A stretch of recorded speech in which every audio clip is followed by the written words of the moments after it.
விஜய் பரப்புரை கூட்ட நெரிசலில் 39 பேர் உயிரிழந்த நிலையில் நீதிமன்றத்தை நாட தமிழக வெற்றிக் கழக தரப்பு முடிவெடுத்திருக்கிறது.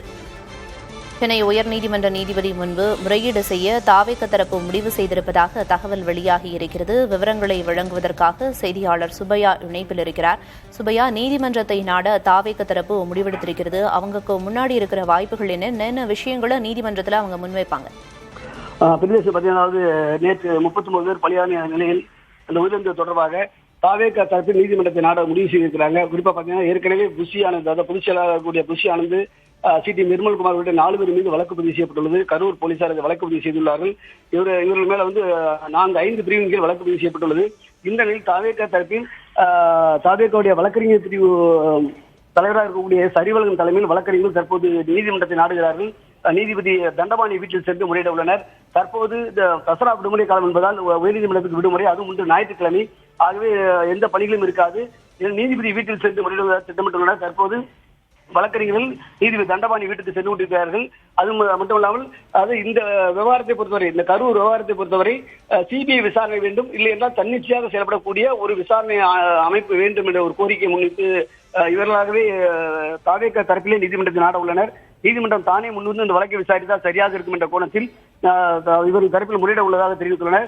இன்னும் சிறு நேரத்தில் நீதிபதி வீட்டில் சென்று முறையிட்டு விடுவார்கள். ஆனால் நீதிபதி என்ன முடிவு எடுக்கப் போகிறார் என்பதை பொறுத்து இருக்கிறது. இந்த கரூர் பகுதியானது, அதாவது கரூர் இந்த சம்பவம் நடந்த இடமானது மதுரை உயர்நீதிமன்ற கிளையின் கீழ் வருகிறது. இந்த வழக்குகளை நீதிபதி தண்டபாணி தான் விசாரிக்கிறார். அவர் தற்போது சென்னையில் இருப்பதால் அவர் வீட்டில் சென்று வழக்கறிஞர்கள் முறையிட தற்போது முடிவு செய்துள்ளனர். எனவே இந்த நீதிமன்றம் தானே முன்வந்து விசாரணைக்கு எடுக்கப் போகிறதா, அல்லது ஒருவேளை நீங்கள் மனு தாக்கல் செய்யுங்கள் என்று நீதிபதி கூறினால் தாவேக தரப்பிலும் மனு தாக்கல் செய்யவும் திட்டமிட்டுள்ளனர். அவர்களாகவே சிபிஐ விசாரணை கேட்பதற்கோ இல்லை சுதந்திரமான ஒரு அமைப்பு விசாரிக்க வேண்டும் என்ற கோரிக்கையை வலியுறுத்தியோ மனு தாக்கல் செய்யவும் தயாராக நிலையில் உள்ளனர். எனவே நீதிமன்றம் என்ன சொல்கிறது என்ற அடிப்படையில் இவர்கள் முடிவெடுக்க திட்டமிட்டுள்ளனர். பிரியதர்ஷினி.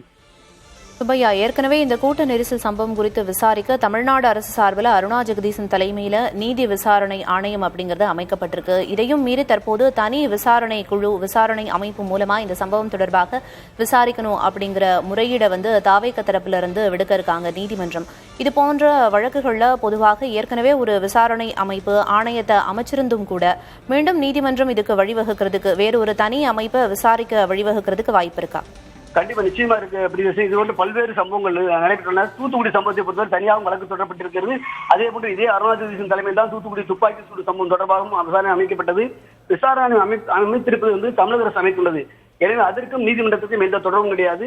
ஒருவேளை நீதிமன்றத்தில் வழக்கு விசாரணைக்கு வரும் பொழுது நாங்கள் தனியாக விசாரணை ஆணையம் அமைத்துள்ளோம், எனவே இந்த சிபிஐ விசாரணை தேவையில்லை என்ற வாதத்தை தமிழக அரசு தரப்பில் முன்வைக்க வாய்ப்பு இருக்கிறது.